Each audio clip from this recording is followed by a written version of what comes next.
That's a space issue. Let me show you one more space issue and what's important about it. When I'm at my locker at school and I'm packing my bag to go home at the end of the day, all right? It might be 2 o'clock. I have my agenda book in front of me and I have to say, okay, space, time, objects, and people. Space, I'm going to be doing homework at home. Now, home is a pretty significant distance from where I am at my locker. Does that make sense?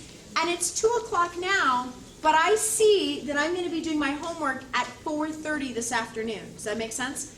So all of a sudden, it's a very significant distance.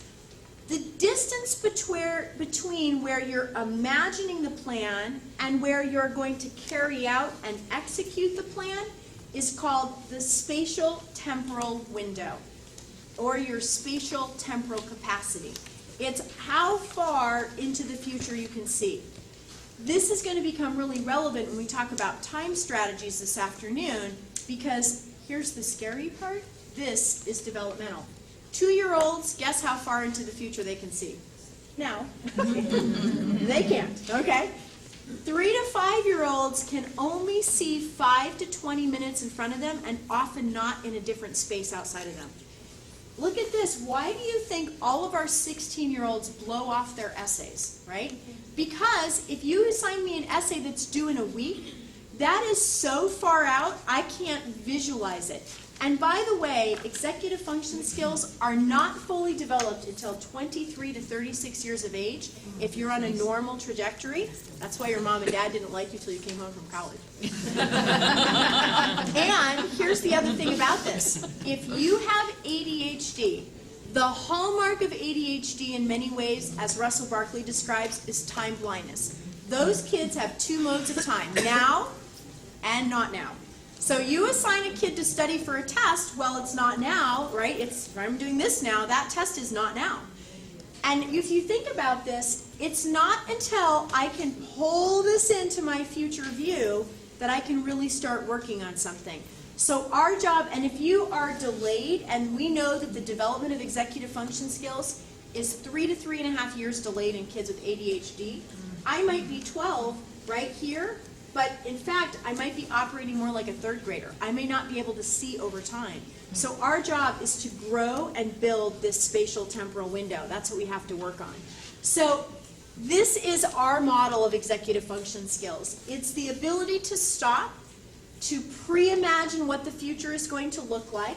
What will it look like when I'm done? Let me make an image.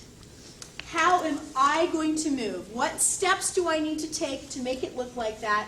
And what materials will I need?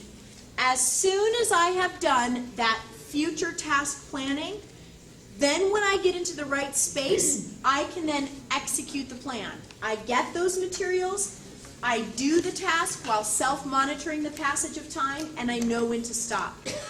When I am here doing the task, this image serves as my mental anchor.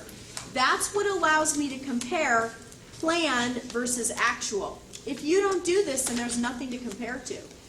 So the thing is, we teach students all the time that you must plan backwards to execute forwards, all right? And then you have to be able to self-monitor how's it going and compare plan versus actual. It has to always go in this direction. What makes me a little bit nutty is that I go into a lot of schools and I work with a lot of families, and I'm a mom, so I'm guilty of it too. But I see that we don't spend a lot of time teaching kids to be a mind-mind. We don't spend a lot of time helping them create this. Rather, what we do is we say, get ready. Get ready for science, get ready for art class, get ready for recess, get ready for school, get ready for soccer practice. If you start by saying get ready to a student, they will forever be prompt dependent upon you. You will always have to prompt them through. So we've got to really develop this sort of mind thought bubble skill. And I'm going to show you today